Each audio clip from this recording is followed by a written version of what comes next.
du champ magnétique diminue, ce qui induit une tension aux bornes un peu plus faible.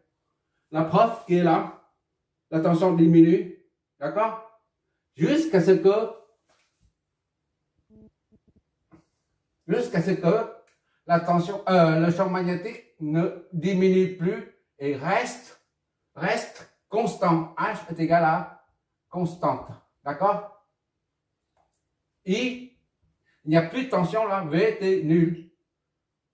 Est nul. VNT est nul. D'accord? Parce que le champ ne varie plus. Pour qu'il y ait une tension induite, il faut que le champ magnétique varie. D'accord? Et à 0,1 seconde, ça c'est pile poil à 0,1 seconde, 0,1 seconde, 100 millisecondes. Le H, le champ magnétique, il devient constant, le courant devient constant et la tension est nulle. À ce moment-là, là, on regarde l'équivalent. Puisqu'il n'y a pas de tension, c'est comme si au début c'était un circuit ouvert. Maintenant, il n'y a plus de tension. C'est comme si un circuit court-circuité.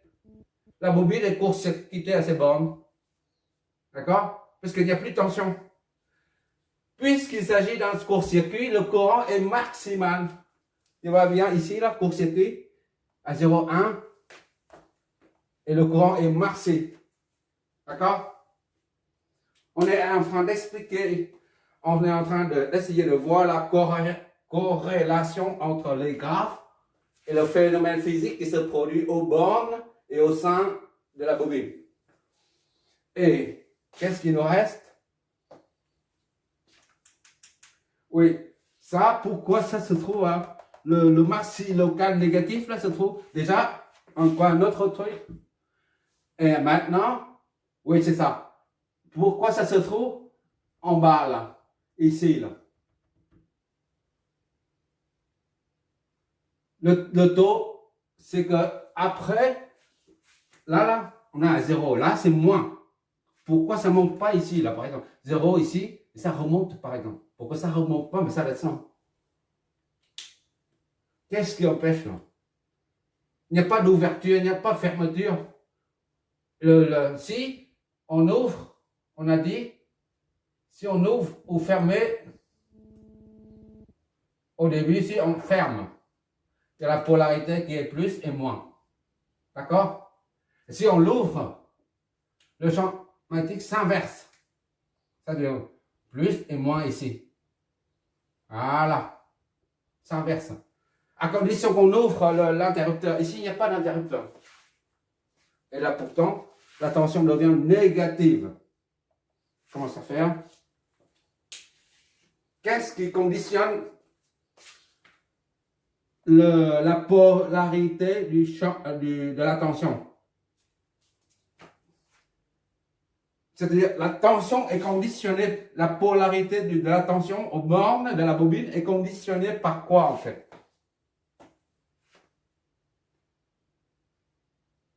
Par le taux de variation de ça, du courant. D'accord? Au début, le taux de variation est positif. Ici, il y a là dINT sur dt est positif. Et après, ici, dINT sur dt est nul. D'accord? Et enfin, ici, alors, c'est qu'il y a un point d'inflexion quelque part. Un point d'inflexion, c'est-à-dire une courbe comme ça, là. Comment je vais... Point d'inflexion. En génie civil, on l'utilise très souvent. En électricité, ça c'est l'occasion.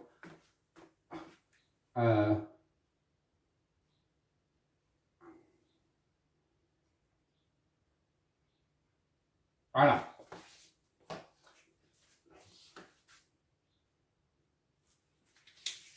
Ça, au début, ça, tu vois là, ça continue ici. Là. Ici, a tendance à continuer ici. D'accord? C'est sur la pente qui parle ici et là. Alors ici, ça fléchit un peu là. Ça change la variation du courant, là change. À ce niveau-là, mais on ne voit pas le maxi ni le mini. Ici, on voit le maxi, on voit clairement, il y a un changement de pente. Ici, voilà. Ici, voilà, on voit un changement de pente. D'accord? Mais là, on ne voit pas la change. Parce que grâce à l'extrémum local, on voit de part et d'autre la clarté du changement. Un changement net de part et d'autre de l'extrémum local. Mais ici, on ne voit pas. Et bien ça ici, là, c'est un point d'inflexion. Ça change, tu vois bien, ça change. Il y a un point d'inflexion. On appelle ça le point d'inflexion.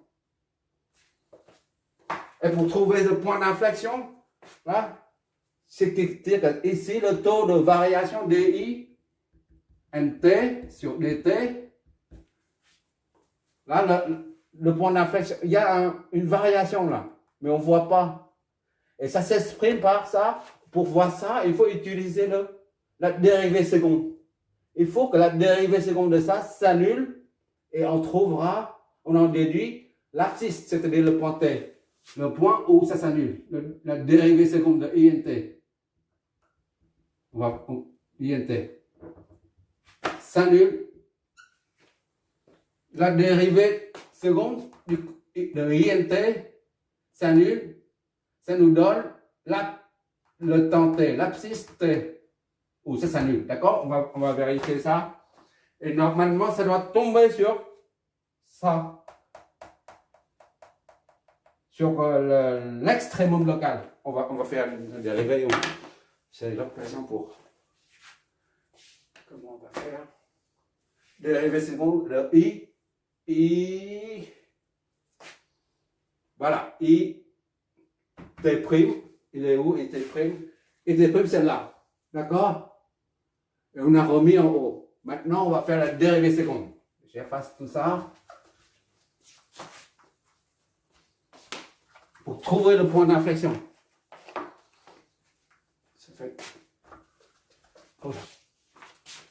Ça fait déjeuner.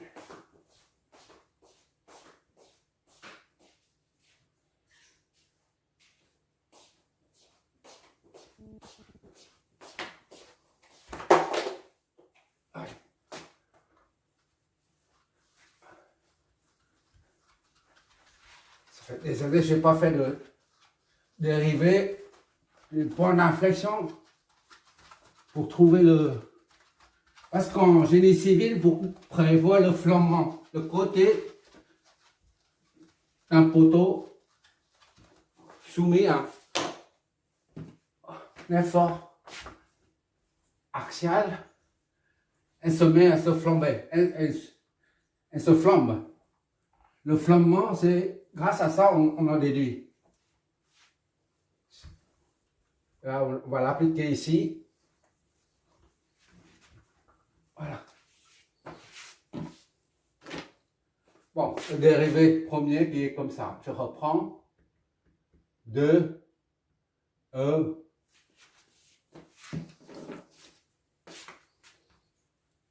Il y a trop d'eau. C'est l'occasion de...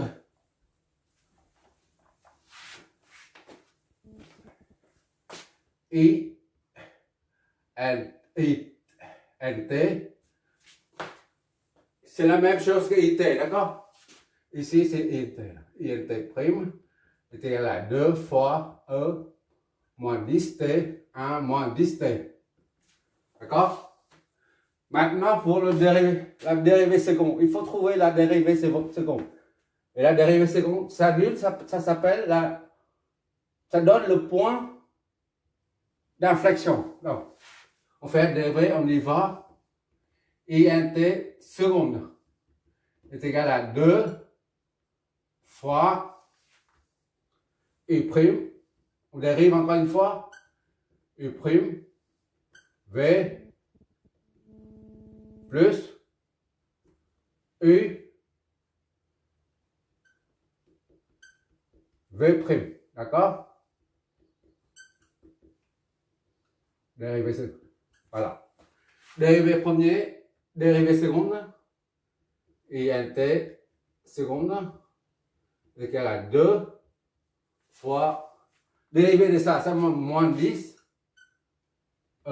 moins 10 t, fois ça, 1 moins 10 t, d'accord? Plus moins 10 t, fois, dérivé de ça, 0, dérivé de ça, moins 10.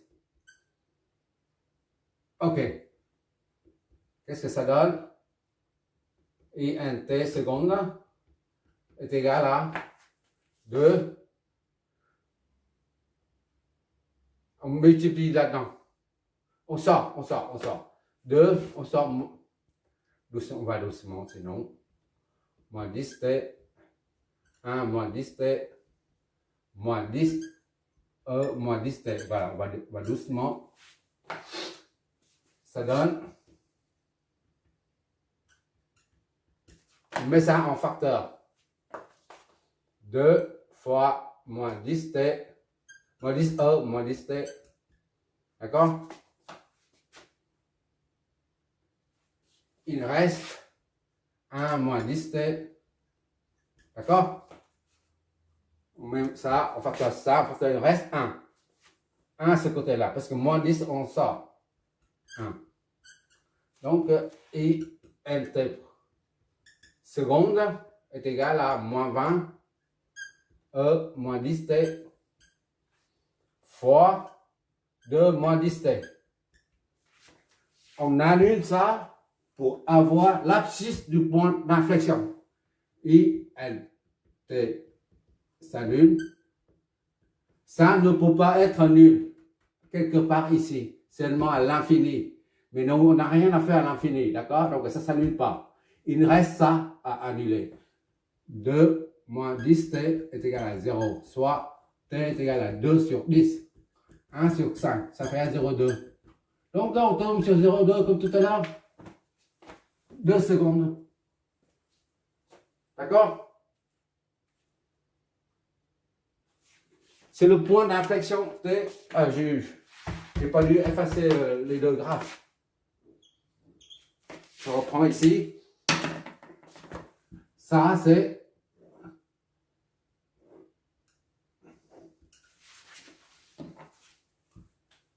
le courant qui est comme ça. Voilà. V1 I et V1 V2. V1 pas comme ça. Le 0,4.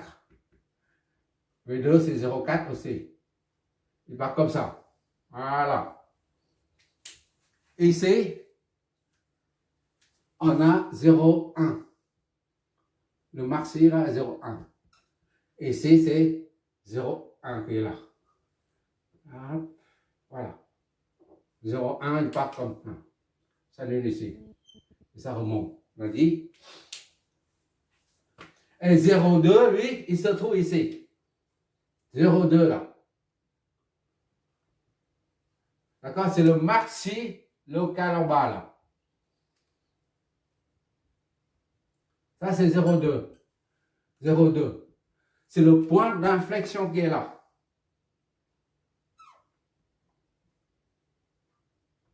Voilà. Qui coupe ça. Voilà. C'est-à-dire qu'ici, là, le taux de variation, il est comme ça. Là. À tendance là. Mais ici, à partir de 0,2, ça se fléchit un peu. C'est pour ça qu'on dit le point d'inflexion.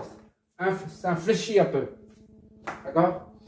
Et bien justement là, le taux, ici, là, le taux varie. Ici, le taux s'annule.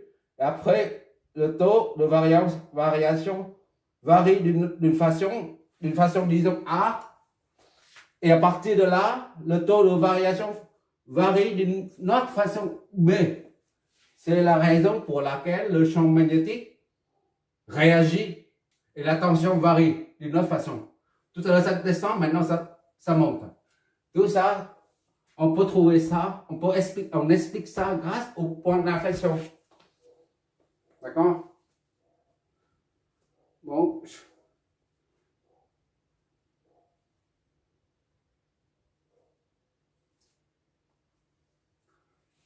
Bon, c'est terminé. Merci d'avoir regardé l'approche